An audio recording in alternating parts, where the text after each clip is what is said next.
Sepanjang libur Natal, 3 buah kebakaran terjadi di Kota Padang. Kebakaran pertama terjadi di daerah Nipah Dalam, pusat Kota Padang pada Jumat sore. Sedangkan pada Sabtu siang terjadi 2 kebakaran pada waktu yang bersamaan, yakni di daerah Banuaran, Kecamatan Lubuk Begalung, dan daerah Bungo Padang, Kecamatan Koto Tanga. Saat memadamkan api di daerah Nipah, petugas pemadam kebakaran mengalami kendala yang sangat berarti, yakni listrik masih menyala di lokasi tersebut. Akibatnya, proses pemadaman tak bisa berjalan optimal karena petugas juga khawatir kesetrum aliran listrik.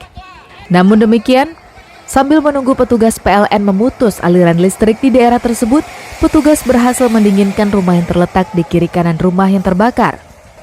Dengan demikian, kebakaran di daerah Nipah ini hanya menghabiskan 6 unit rumah yang saling berdekatan. Menurut informasi yang dikumpulkan di lapangan, kebakaran berawal karena hubungan pendek arus listrik pada peralatan elektronik yang ada di salah satu rumah. Dalam waktu cepat, api membesar dan membakar rumah yang ada di sekitarnya. Tak ada barang-barang yang bisa diselamatkan saat kebakaran itu, karena pemilik rumah sedang berada di luar rumah, merayakan Natal ke rumah kerabatnya. Hari Jumat sore jam 17 WIB terjadi kebakaran. Yang mana bertepatan di hari Natal ini. Awalnya berita ini hanya dispenser dan kita luncurkan 1 unit. Setelah itu dari kejauhan kelihatan asap bumbung, tak-kerakanlah Pos Padang Selatan, Kota Macang, dan armada yang ada di Petindo. Listrik masih hidup. Percikan listrik sangat berbahaya. Kita khawatir masyarakat kita sarankan untuk menghindar, jangan sampai makan korban. Dalam proses pemadaman ini terjadi kesulitan karena listrik belum hidup, bahaya bagi petugas.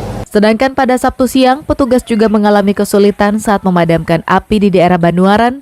Pasalnya akses jalan ke lokasi kebakaran sangat sempit.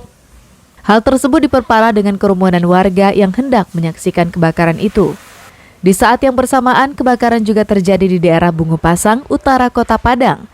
Dinas Pemadam Kebakaran terpaksa membagi 2 tim untuk memadamkan api di lokasi yang berbeda.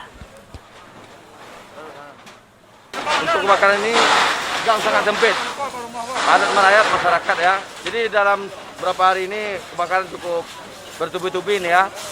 Jadi untuk kebakaran hari ini dengan jam yang bersamaan 2 tempat. Ya, satu di Banuaran, yang satu di Bungo Pasang. Dengan jam yang sama, terpaksa kita membagi personel dan armada. Akibat kebakaran di daerah Banuaran, 2 buah rumah ludes dilalap api. Tak banyak barang-barang milik korban yang bisa diselamatkan dari si jago merah karena api berkobar dengan cepat. Selama libur Natal, 9 buah rumah musnah dilalap api. Meski tak menimbulkan korban, namun kebakaran itu mengakibatkan kerugian hingga miliaran rupiah karena tak banyak barang milik korban yang bisa diselamatkan. Sedangkan penyebab pasti kebakaran tersebut masih diselidiki oleh petugas kepolisian. Dari Padang, Alfi melaporkan.